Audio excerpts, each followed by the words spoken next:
You need to watch this if you're confused about all the headlines about Trump's tax and spending bill.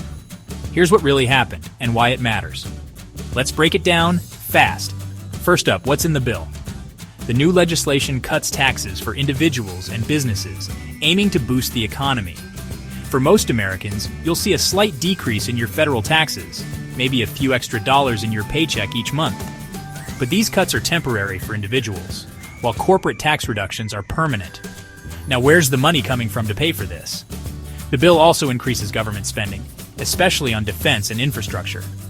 That means more money flowing into certain industries and projects across the country.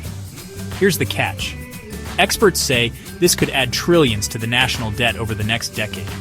Supporters argue that the economic growth from tax cuts will help offset the cost.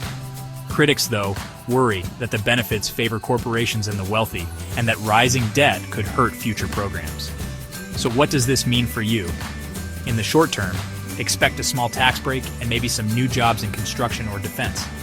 But long term, keep an eye on how the national debt and government spending shape America's financial future. Bottom line, this bill is a big shift in how the government taxes and spends money. The impacts could be felt for years to come. Subscribe for more simple breakdowns on news that actually matter.